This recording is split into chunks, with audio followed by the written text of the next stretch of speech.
Well, it's kind of fun to hear children's voices in the background. I'm used to it, and so I'll just keep going as on these numbers. Some additional numbers, and these are numbers about your peers that have the same stewardship that you do on your community councils. There's over 8,000 members, and you have the duty and responsibility to assess what's happening in your school and put forward your boards, and it passes up to the State Board of Education. There's over 1,000 plans, individual custom plans. Thank you. All right. Few numbers, but I just want to get back to how relevant you are as an individual on a community council. It's exciting to see all of the great work that you're doing. In my very limited time, I've served on the State Board of Education. This is my 8th year. And then prior to that, I was 8 years on a local board. So community councils, trust lands, all that, it has been exciting to see what's happening in this space and also see the betterments that are moving forward based on your individual contributions. With that said, I won't take any more time. I believe there's a video right now that I believe staff are ready to play. It's a short video. Are you ready to play it? We'll play that now, Mark. And just a reminder to everyone to please mute yourselves. We're trying to mute everyone as quickly as we can, but we'll play a video and then we'll get going.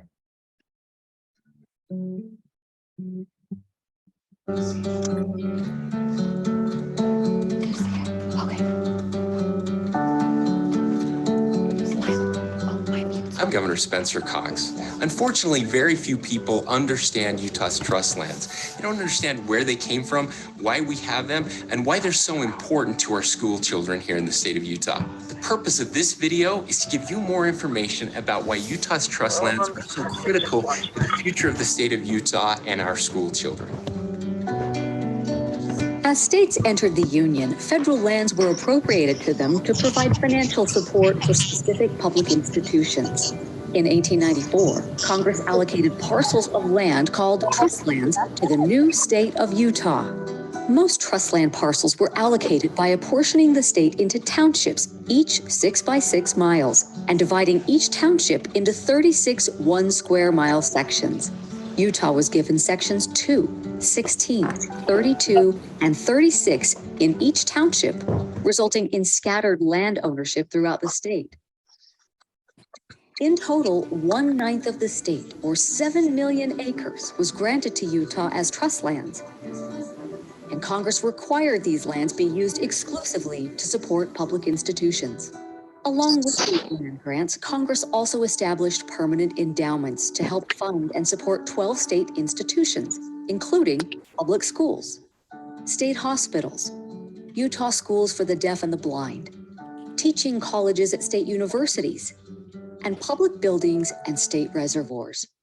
The largest beneficiary by far is Utah's public education system, which claims 96% of all trust lands. Nearly 100 years later, despite selling off nearly half of the original land grant in the first few decades following statehood, Utah had done little to grow these endowments. A concerned group of educators, legislators, and other stakeholders organized and advocated for an independent agency to manage the state's trust lands.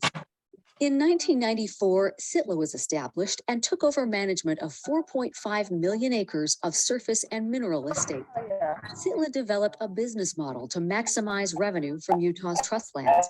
In its first year, SITLA nearly doubled the permanent education fund from $50 million to $94.5 million and helped grow all permanent funds.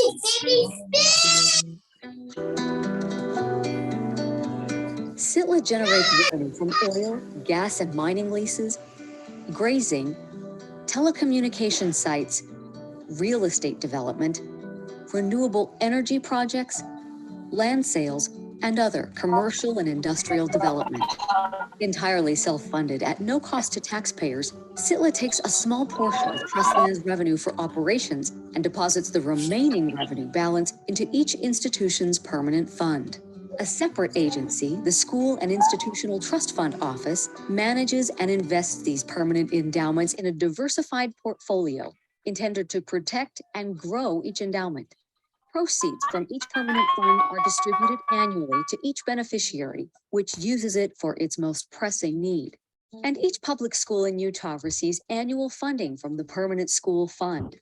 Every school has its own school community council made up of teachers, parents, and principals, which determines how to spend its discretionary funds, with the sole restriction that funds be spent on academic projects.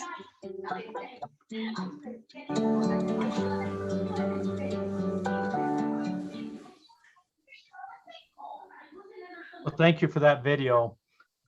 There's more information that you can find by going to USBE's website and going to the trust land section of it. Some additional interesting information that a lot of community councils aren't understanding. They hear a lot about SITLA, but there's another acronym out there called SITFO, which is School and Institutional Trust Fund Office. And they're the investment group.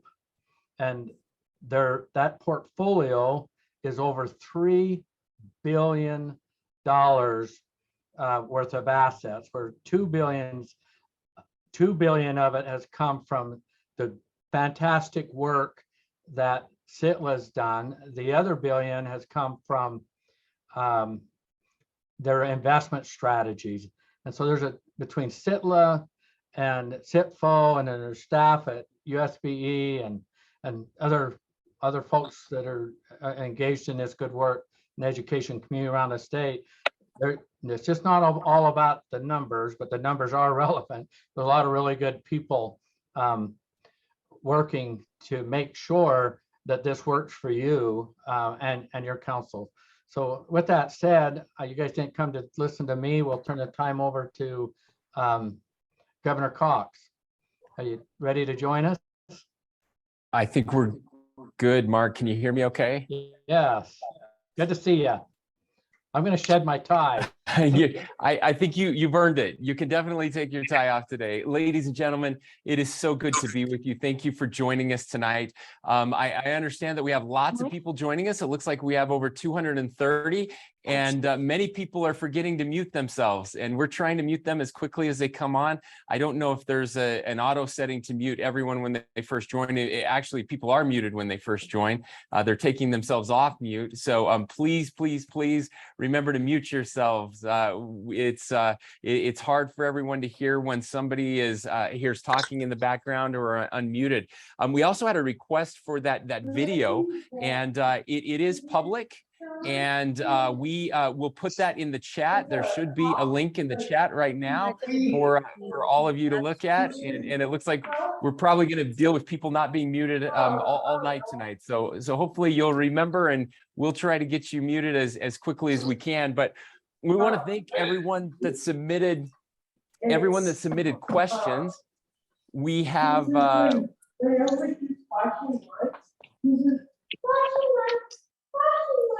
I'm muted. Okay. Sorry about that. We're going to keep trying here, guys. We have dozens of questions that have been submitted, and so we're going to jump right into these questions. We'll go as quickly as we possibly can to get as many of these answered as we possibly can. I'm really fortunate tonight. I know she's just here for a minute because she has an event to go to, but my wife, the First Lady of Utah, is joining us. As some of you know, she has a degree in special education. She cares deeply about our schools and about our community councils. And so the first question we have is actually one that's near and dear to her. It comes from Todd Glover.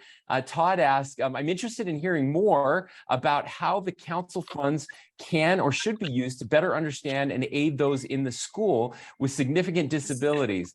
I believe that many of the parents in the community would support an allocation of funds to create an environment of empathy where differences, especially those with disabilities beyond their control, are accepted and celebrated.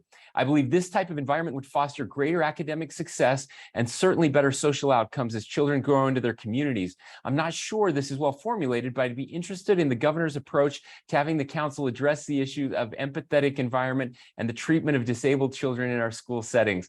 And so I'm actually going to have the First Lady, before she leaves us, jump in, and she has a really good program and idea that she's working on that she would love to share with you. Yes, thank you. Todd, you are speaking my language, and this couldn't have been a better question for me. So I'm really excited to jump into this answer. What we've been working on is a program that we partner with the Special Olympics. It's called Unified Sports. This is where kids with all different abilities playing on the same teams together. The USHAA sanctions 3 sports in our state, and it is basketball, soccer, and track right now. We can do lots of other sports, and we are doing lots of other things, but those are the ones that are sanctioned with USHAA. So what's really exciting about this is all the things that you just mentioned, all the things that you just talked about are addressed when we participate in unified sports. What we just announced in the last couple of weeks was 2 new unified champion banner schools, one in Mountain Crest up in Cache Valley and one at Westlake out in Saratoga Springs. And we have 4 now altogether throughout the state. What this is, that designation actually means that that school is participating in unified sports. They also have a program in the school to address full inclusion for everyone. It's also creating an environment of leadership with our children of all different abilities, especially focusing on our children with intellectual disabilities, making sure that they are included, they are participating in the leadership opportunities within their schools. So not only is it sports, but it's also leadership opportunities for all of our children. And what we're seeing when this is implemented in a school, we are seeing full inclusion, an environment of empathy, love, belonging, and connection. And this isn't just us saying this. These are people within the schools that are telling us that once they've implemented it, it is making a huge difference in their school. So what happens is when these kids are connecting with their peers, the whole school starts to understand this idea of empathy and making sure that every student has a sense of love and belonging. SITLA funds can be used to facilitate the unified sports programs within your schools and your school districts. So we would love to connect with you on how we can make it happen in each of your schools. The ones that are participating right now are fully embracing this idea because they're seeing the difference it's making in their schools. It's such a wonderful program. Thank you, Abby. I know you have to leave. I appreciate you sharing that. Since we came into office just over the past 2 years, we've gone from about 30 schools that offer some sort of unified sports to over 200 schools now. And I can just tell you, there is nothing better than being in a gymnasium or out on a soccer field and watching kids with disabilities playing with their peers together, seeing people cheering for these kids. It's just remarkable seeing the parents, their families. It's really amazing. So thank you for sharing that with us today. Our next question comes from Diana Windley up in Morgan. She asked this: school community councils are structured so that the majority of the seats are filled by elected parents. Furthermore, the chair of each school community council is an elected parent.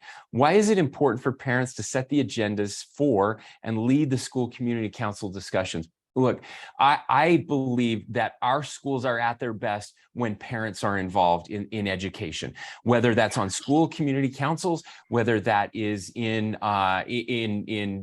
volunteer opportunities, whether it's parent-teacher student conferences, whether it's parents communicating with teachers and teachers communicating with parents about what's being taught in the classroom. We are just better off when parents are involved. And the reason that the school community councils were set up this way is to give parents a bigger say in what is happening in their communities and in their schools. And that leads to better outcomes for our kids. It leads to better relationships with our teachers and administrators.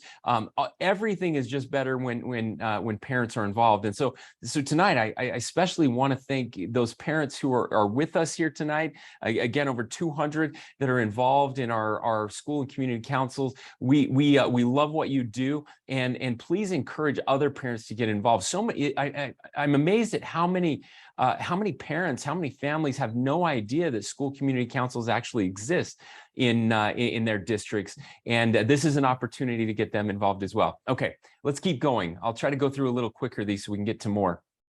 The next one is from Allison Barrington from Highland Park Elementary. She asked, from your perspective, through this council or charter, what is the single most impactful thing we can do for our kids now and for kids decades from now? There's so many things I think we can do. And I know we have another question about this one. I'm deeply concerned about our kids' mental health, and specifically the role that we are seeing social media and smartphones and screen time play with our kids. We are seeing terrible outcomes, especially over the past decade, more acute with young women than young men, but bad for both of them, as we see rates of depression, anxiety, and self-harm really skyrocketing. And there have been some studies recently that show that that social media is playing a huge role in that. And so that is one area. And again, I think we have a question on this later, but I think that's one area where we can really make a difference and help protect our kids now, which will teach them good habits, not just now, but in the future as well. Of course, when you look at the data, helping kids be able to read by third grade is one of the most impactful data points that we have. And that's why, together with the legislature, Senator Ann Milner and others, we passed and signed into law this past year really important changes around literacy leading up to third grade, putting more money, more resources into our schools to help make sure that our young people are on track, because if you can read by third grade, the odds of you graduating from high school, the odds of you having a successful life just go up exponentially. So those are two areas that we're really focused on right now, Allison. Thank you for that question. Okay, moving on. Lisa Dean from West Jordan High School. We'll get that muted here. There we go. Lisa Dean from West Jordan High School and Joel P. Jensen Middle School. What can SCCs do to reduce truancy and absenteeism? And how can SCCs work with the state legislature to improve truancy policy? So look, when I travel the state and talk to teachers and administrators, this is a recurring theme that we're hearing. And it started before COVID. It's certainly gotten worse since COVID. I'll just say this briefly. This discussion will be brought up in the upcoming legislative session. I know that we have a couple legislators that are currently working with the Utah State Board of Education and other constituents on potential policy changes. So I would encourage you to contact your local legislator and discuss this issue and how they can help. Reach out to your board members as well, and let's see if this is something that we can work on together.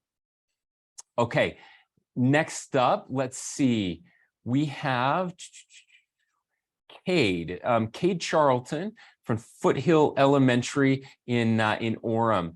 What actions are you taking to ensure that permanent fund is protected and grown to meet the needs of Utah school children? Well, I really appreciate the introduction that was given, and I think that is by Chair Henselman. I think he explained very well the way the fund works. The good news is that the fund was not protected several years ago, but since then we have put into place protections and policies through legislation and rule that do protect the permanent fund. It is growing. It has grown significantly over the years. The SITLA board has done a wonderful job of using these resources to make sure that we're bringing in more resources and protecting those resources. It is important to note that we protect the corpus, we protect the investment, and we're using the insurance, or excuse me, we're using the excess that comes back every year as those monies are invested, and that's what is returned to you. So that's what we are able to do to make sure that we are protecting the permanent fund. The legislature can't use it for other things. The legislature, I can't use it. No one else can use it. It only gets used for the purposes for which it is intended. And then that interest is what we get to spend every year on these important projects that you're working on. So thank you. Next question comes from Sienna Hansen from Churchill Junior High. This is a long question. I'll probably shorten it just a little bit.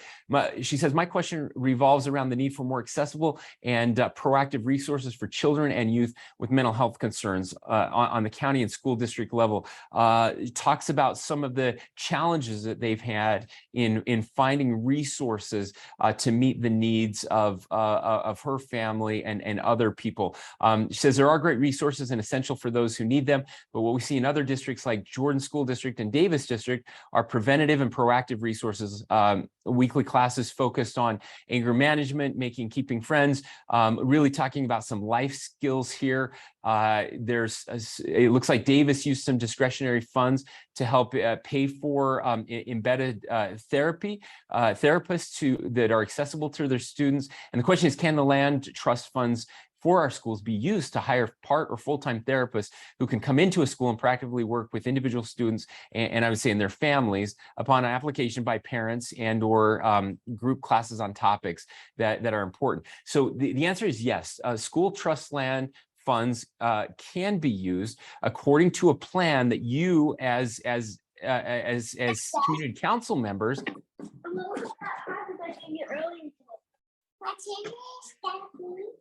I'm muted. There we go. That you create. So funds that you create or plans that you create to accomplish those specific needs in your school. There is certainly flexibility here, and those are things you could do. Now, I will say that therapists are not on the list of expenditures that are explicitly excluded. So the answer is yes. If that's part of the community plan that you put together and that gets approved, there is a possibility for that. I will just say that we do have lots of districts that are working in ways to improve life skills and outcomes, working with families for students that are struggling. And we have seen in several districts and several schools some really great improvements on education outcomes and on better classroom environments. With additional counselors in schools, we had one school that I love to share went from about 30 referrals to the principal's office a week for discipline to about 3 referrals a week by getting some additional help and working with at-risk students. Okay, next question comes from Megan Callis. And Megan says, our school community council has discussed trying to raise funds to establish a daycare at our school to help provide childcare for parents who want to work or volunteer at the school. Do you know of anything that would prohibit us from doing something like this or suggestions for getting started? Megan, I don't know of anything that would prevent that. Again, the idea of putting money aside so that more parents can get in the classroom with some daycare options seems to make sense. Again, as you look in your own community council to prioritize where you think the best opportunity for those funds to be used. I don't know of any schools that are doing that, but again, I'm a huge believer that parents in the classroom is a really, really, really good thing. I wish there was more of it, and so anything we can do to help parents get in the classroom, I think, is a positive. Okay, next up, let's see. We have Tara West from Washington Fields Intermediate School. And I believe there's lots of activity happening in the chat. I love that you guys are sharing ideas and working together. Please keep doing that. So Tara asks this. My question is, at what point with inflation and other pressing educational needs would you recommend the amount of interest income from trust allocated each year be increased? So just going back a little bit, so Utah schools received over $95 million from the Permanent State School Fund in July of 2022. That was a 3.2% increase from 2021, about $92 million that year, and an almost 8% increase from 2020. So we have seen some fairly significant increases in the interest received and dispersed. Now, the fund performs based on its investments, and distributions are meant to protect both current and future earnings from the permanent fund. So again, to be very clear, this fund will go up depending on how well the investments do.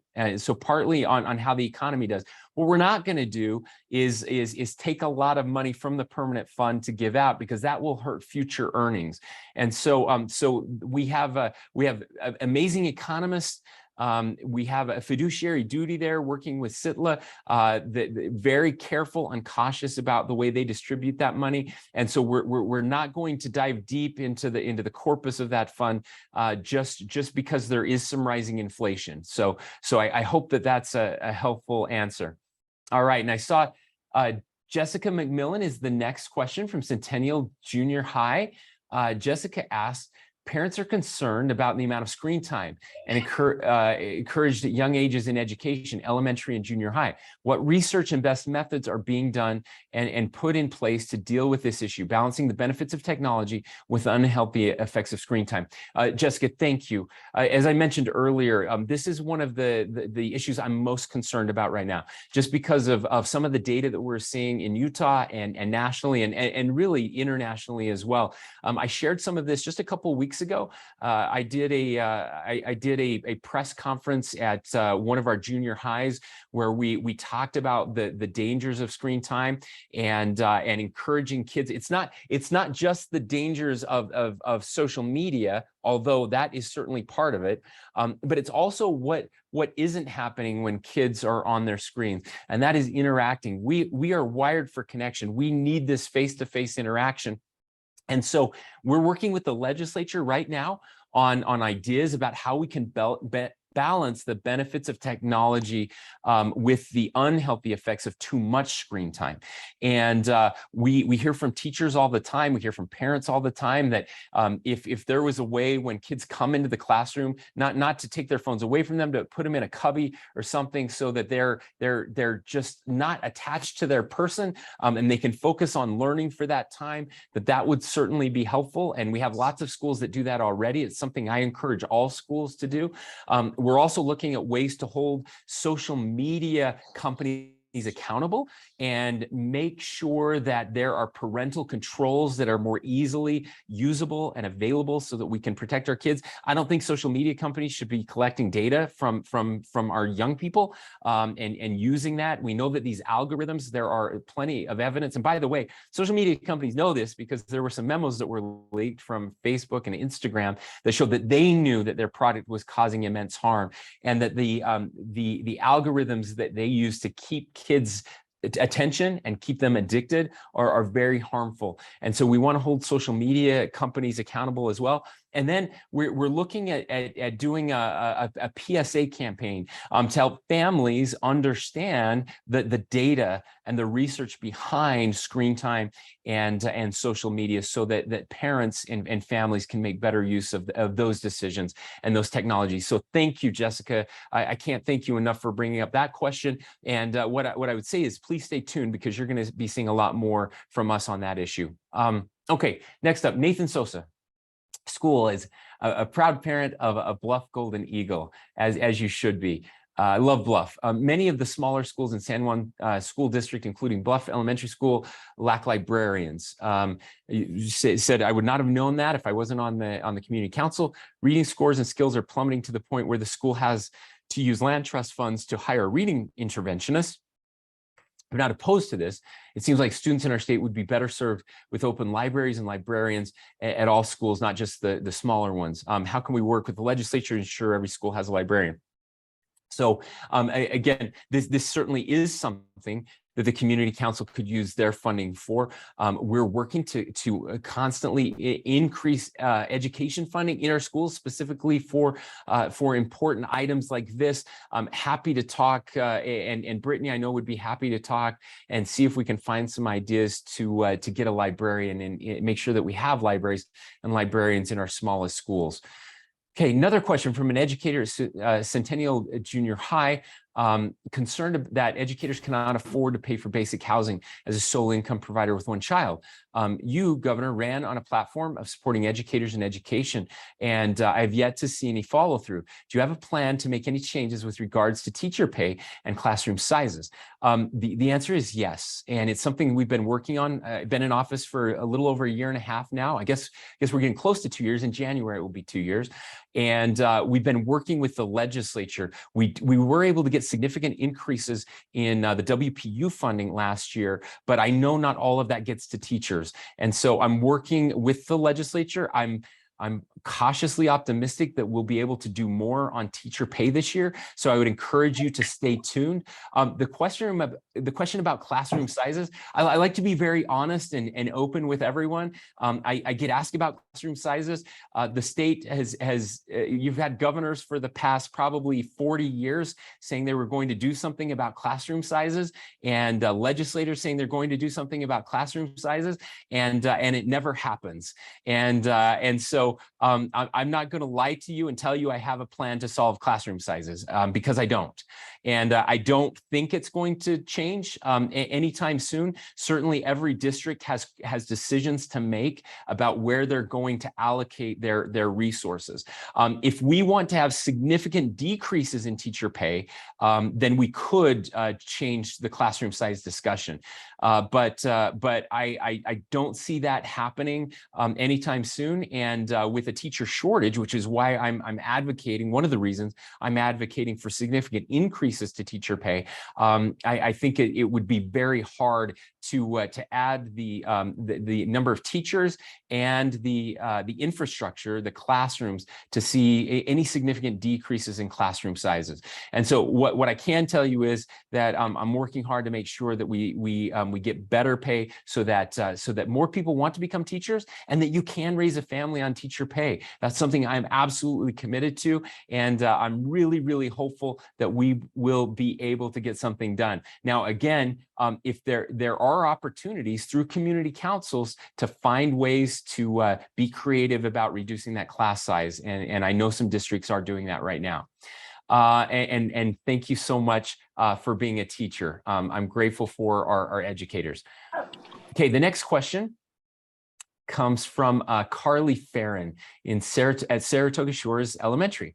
The average public school teacher spends about $560 a year of their own money on a classroom. And I've heard from teachers who spend as much as $5,000, despite the median salary for teachers in that district being $52,000. With 26,000 public school teachers in Utah, this means that the state receives about $14 million subsidies from school teachers annually. Fortunately, this year, the state allocated $5.5 million for teachers to buy supplies, equating to about $164 per year. Given that the instinctive taxpayer response is to complain about any taxes or government spending, how can we collect, qualify, and publish data about this teacher subsidy to empower the education system to receive more teacher funding from the state legislature? Well, I think, Carly, you are doing that right now. And certainly these are numbers that have been shared with the legislature before. It's one reason we were able to push very hard to get that $5.5 million allocated. I'm hopeful that we can do more than that this year. We're going through the budget process right now and working to do that. I'm so grateful for teachers that pay out of pocket because they care so deeply about our kids and making our state a better place. But we should never ask that to happen. We don't do that anywhere else. We don't ask other state employees to pay for supplies out of their own pockets and not get reimbursed. And we certainly should not be doing that with teachers. So again, thank you for your willingness to do that. I know that $5.5 million doesn't quite get us there, but it was a big start, and I'm grateful the legislature is seeing that as an issue and willing to step forward. Okay, from Natalie Farley and Susie Matheson in the Canyons district. Let's see, what is the state's plan to fix our teacher retention and recruitment issue with the population on the rise in many classrooms with too many students per teacher? Do we have a plan to manage this issue? Our smaller class sizes, we talked about that, important to the State Board of Education. So we believe that this is an important issue, And I've actually had several meetings with Superintendent Dixon, with our amazing state school board, with legislators, with Brittany Cummins, who is my senior advisor for education, and this is on everyone's minds. I believe that there are lots of things we can do. I already mentioned teacher pay as a really important piece of retention and recruitment. We have some districts that have championed some ideas where they're seeing certainly better retention. We want to make sure that this is a destination opportunity for a destination vocation for people that want to be teachers, and so we're gathering ideas on what we can do to make that happen. Certainly, again, compensation we know is a piece of this, but also just feeling respected is so important. The way we talk about our teachers, the way we treat our teachers, and we need the people who love their schools and love their teachers to speak up more and let them know. So much of why we do what we do isn't about money. Nobody gets into teaching for money or fame or anything like that. You get into teaching because you love kids. One of the things I've been working on with the Lieutenant Governor, sadly, many of these issues are at the federal level or at the local level, but it's reducing the amount of paperwork and reports that have to be filed. Those kind of, you don't get into teaching to fill out a whole bunch of reports.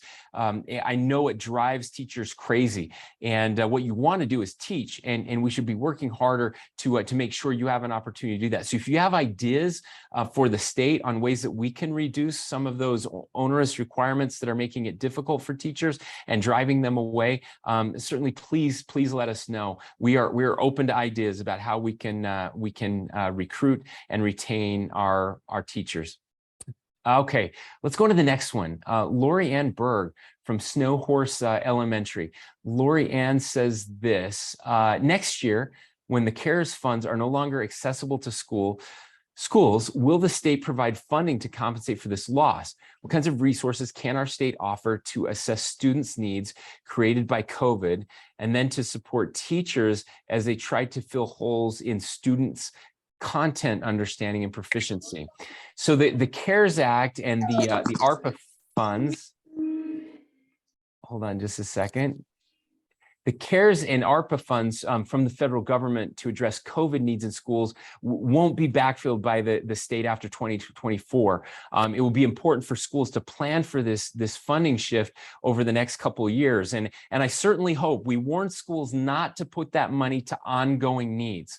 That's a huge mistake. We're very careful when we budget, when we know we only have funds that are for one-time needs, so for infrastructure and things like that, that we're not using those for, teacher salaries or staff salaries or any ongoing needs for that very purpose. So the CARES and ARPA funds were supposed to be used for things that are not like that. And so hopefully that's not the case. Although we are constantly trying to get more funding into education, and we've been very successful at that over the past 5 years. We've had some of the biggest increases in education funding that we've ever seen in our state's history. And that's because we have a healthy economy, and that's because our schools and our community councils are doing such great work. Now, again, if there are things that do need to be backfilled, the funds that are made available to our community councils, those are funds that community councils can use to work on those issues. All right, let's see. Okay, we still got a few minutes. I appreciate you sticking with us. We're trying to get through as many of these as we can. Laura Eliason or Elison,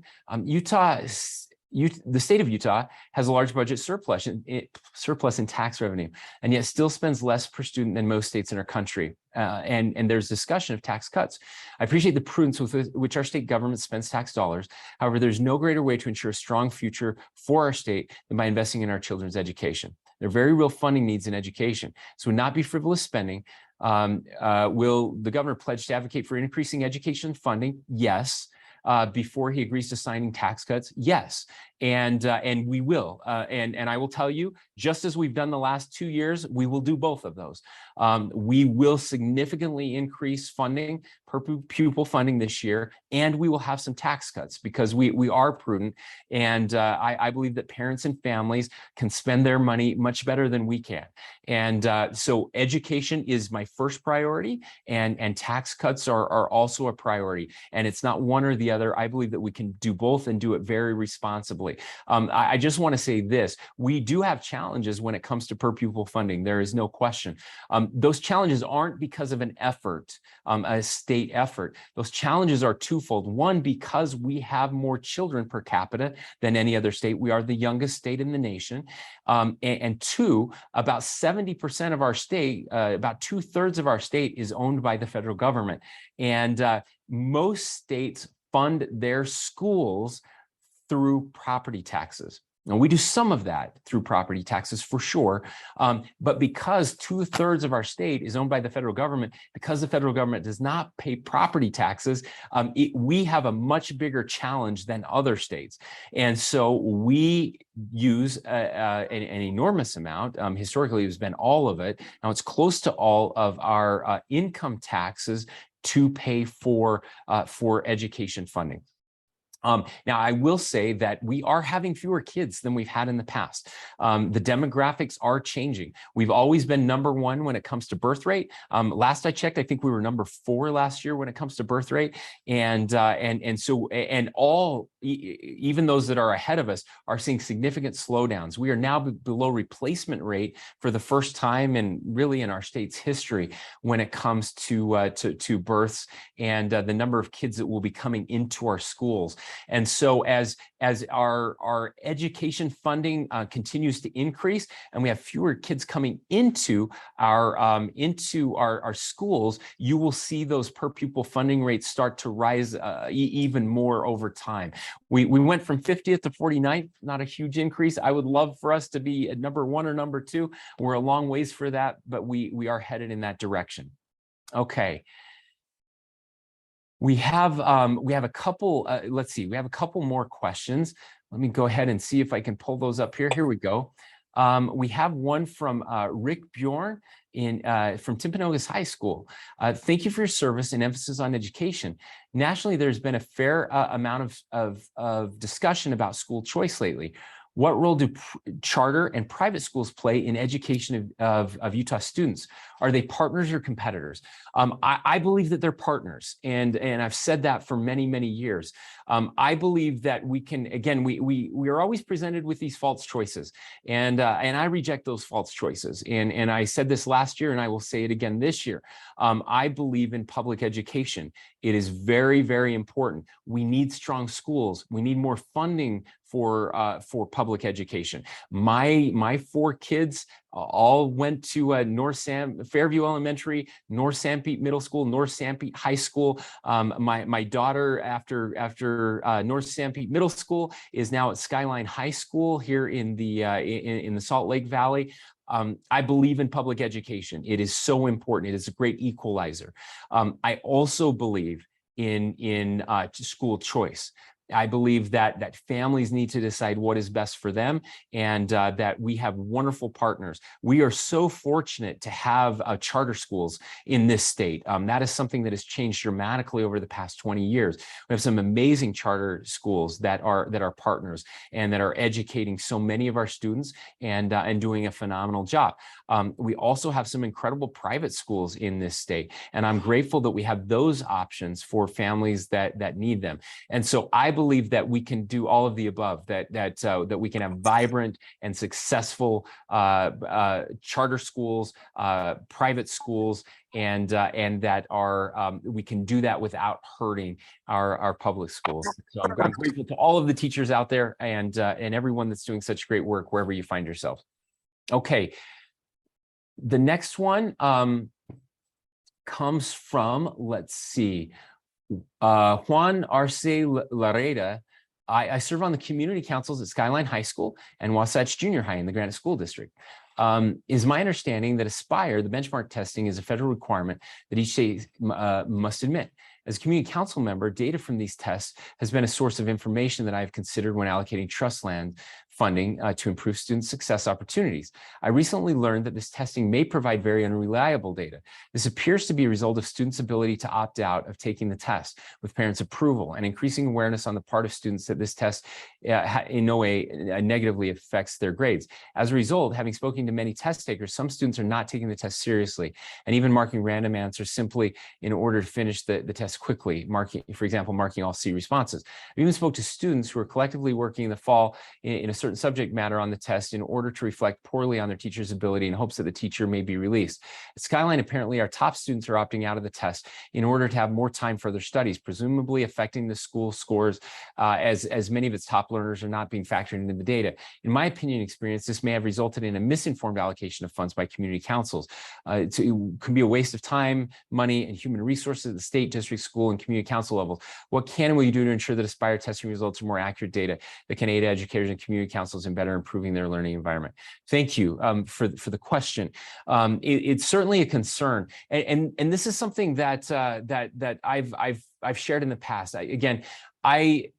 High stakes testing doesn't make our kids smarter in any way. And I think we need to be very careful about that. At the same time, we need to be able to ascertain how we're doing. And in any field of study, in any field of work, in any field of entertainment, you have to have ways to benchmark how you're doing and how we're doing compared to each other, how we're doing compared to the rest of the country, to see if we're on track or if we're not. And so it becomes very different as we move from test to test and kids opt out and decide not to take them. I don't know exactly what the answer is. I wish I had a better answer there, Juan. I know, again, that this is something that the superintendent and the state school board is looking at constantly. It's something that we're monitoring and trying to figure out, trying to understand how effective these results are. But I agree, if you're taking those results into account in making important policy or funding decision, I think it's important that you know with your school how accurate that seems to be. Who's opting out? How many are opting out? What are you seeing in the testing results? Do you feel like they're accurate? And those are conversations that should probably be happening at every school. All right, let's see. We've got a question here from Jennifer Lewis of White Pine Elementary. What is the governor doing to ensure that no money is being taken away from our schools by the legislature? Education needs to be a top priority. How can the money in these funds be protected from other entities so that our elementary, middle, and high schools keep the money that they deserve and so desperately need? Thank you, Jennifer. I think we've talked fairly significantly about funding. I don't see the legislature taking away funding. Again, the question is how much are we adding every year? And as we continue to grow as a state, we're allocating that funding. Again, I would encourage you to go back and look at what's happened over the past 5 years. And I think you'll be pleasantly surprised at the increases, although we certainly have a long ways to go. So thank you so much. This question comes from Natalie Belknap from Shadowville Elementary School. Will you protect women's sports? Female athletes today are facing the injustice of allowing transgender male athletes to participate in sports designated for women and girls. We need to ensure that women's sports are based on biological sex. Oh, cute. We've got some people who are talking and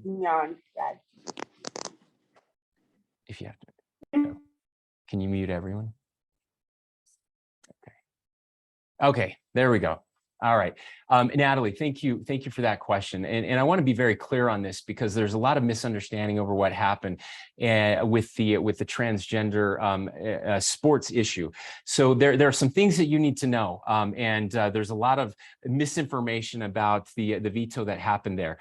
What you need to know is this: 2 years ago, Idaho banned transgender athletes from participating in female sports. Okay, so open it when you're not supposed to, and then you don't open it when I tell you to. All right, let's see if we can. Here we go. So Idaho did this 2 years ago. Okay, and what happened was there was a lawsuit filed, And the judge stayed the legislation, which means puts on hold the legislation until the case can make its way through the courts. So today, even though 2 years ago, Idaho banned transgender athletes, today, transgender athletes can play sports in Idaho, okay? I didn't want that to happen here in Utah. And so we were working on an alternative until those cases, and there are about 12 of them across the country, could go through the courts and we could figure out exactly where the courts were going to come out. Was there another way to prevent, because what happened at Penn, you saw a transgender swimmer that was winning all kinds of races and awards. I completely disagree with that. I think that is unconscionable. It should not happen, and it should not happen here in Utah. So we were working on another way, knowing that if we did the same thing, all we would do is spend millions of dollars where Idaho and other states were already spending it, and it wouldn't change anything. So we were working on a bill that would allow us to do that, to prevent athletes like that swimmer from participating. And we were very close. We thought we had it done. And then at the very last minute, on the last night of the session, someone brought out a bill to completely ban transgender athletes. And it passed. Now, no one had any input on that bill. There have not been any hearings held on that bill. Even if it's a bill I like, I think it's wrong to pass legislation on the very last night of the session before anyone gets a chance to even read the bill. Here's another problem with that bill. I knew immediately when I saw it, and I told people this will bankrupt the High School Athletic Association, and it will bankrupt one of our schools, whoever gets sued first. Well, they passed it anyway. And you know what happened? All of those legislators came to me and said, hey, could you please veto this bill because we made a mistake and it's going to bankrupt the High School Athletic Association. And so I vetoed the bill.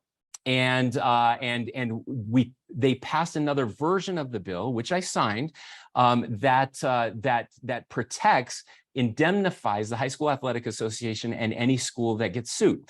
So now taxpayers will have to pay for that, even though I know exactly what's going to happen. And it turns out I was right. Guess what happened?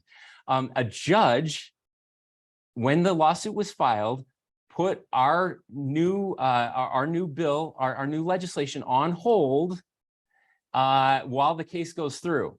Okay, so now all that ban that many people, including yourself, wanted is no longer there. Fortunately, that other piece that we were working on still remains and is still in place. And so we'll be putting a committee together that will have to evaluate every athlete before they get a chance to participate.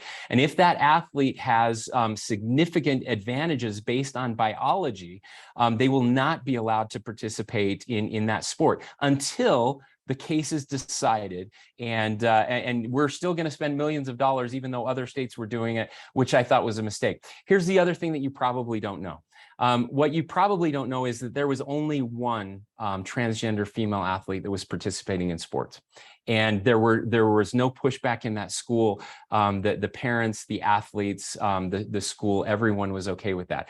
So now we're going to spend millions of dollars over one athlete that's participating when we could have let others do that. I thought that was a mistake. That's why I did what I did. But I also care deeply about doing things the right way and messaging this the right way. Our LGBTQ students are the most at risk in our state when it comes to mental health issues, suicide, bullying, and some of the terrible things that are happening out there. And we will get to the right policy, but it's important that we do it with kindness, with understanding. We don't want to take opportunities away from our female athletes, and I support not taking opportunities away from our female athletes. We've worked far too hard over far too long to make sure that our schools are a place where young women, girls have an amazing opportunity to participate in sports, and we don't want to detract for that. So I think we're on the same page. I just hope you understand why I did what I did and how we're trying to do things the right way. All right, one more question. This is our last question, and then we will finish up. Okay, here we go. This comes from, let me see if I can find the next one here. Okay, Thomas Edison, Jeffrey Mason from Thomas Edison Charter School North. Just this last August, the governor mentioned how when corrected for inflation, teacher pay had only increased 7 to 8%, when the dollars spent per pupil in Utah increased almost 200%. I will correct you on one thing, Jeffrey, those were national numbers. So inflation adjusted since 1970, teacher pay had increased 7 to 8%, while spending on public education had increased about 200%. Governor also mentioned the increased regulatory burden now placed on teachers. Both salary and workload significantly influence a teacher's decision to continue teaching and the decision of future teachers to train for and enter the profession. The governor appeared genuinely passionate about addressing these two issues, and we would like to know if any recent progress has been made on these two issues and any future plans. Thank you. I am passionate, Jeffrey, about both of those. I will tell you, we went back and we tried to look at Utah data, and what we found is it is about the same as far as pay increase. I think it was about 6 to 7% increase in teacher pay, inflation adjusted, over as far back as we could go. We couldn't go quite back to 1970, and we think that spending on education overall had increased about 100%. So certainly a disparity. And this is one area where we can make a difference. So I am working right now with our friends in the legislature. I'm working with legislative leadership. There seems to be growing support for doing something there, and I hope I'll have your support when we get into the legislative session, that we can make something significant happen. My fingers are crossed. More importantly than my fingers crossed, though, myself, my staff, we're working very hard to ensure that this gets done this year. So, all right, ladies and gentlemen, I've taken more of your time than I deserve. I'm so amazed. We have over 260 of you on now. It looks like you all stayed. I so appreciate that. I can't thank you enough for what you are doing to make Utah an amazing place. Look, every time I get frustrated with what's happening, I simply talk to any other governor in the country, and I realize how lucky I am and how lucky we are. This is the best state in the nation. We have some challenges when it comes to education, but we are solving those challenges, and we will solve those challenges, and we will do it together with our community councils, with parents, with families first, working with our teachers, our educators, our schools, to make sure that Utah is a place where we can get a world-class education, where we can support each other, and we can make sure that the next generation is well prepared for whatever comes their way. Thank you for your great work. Keep it up, and we look forward to seeing you again soon.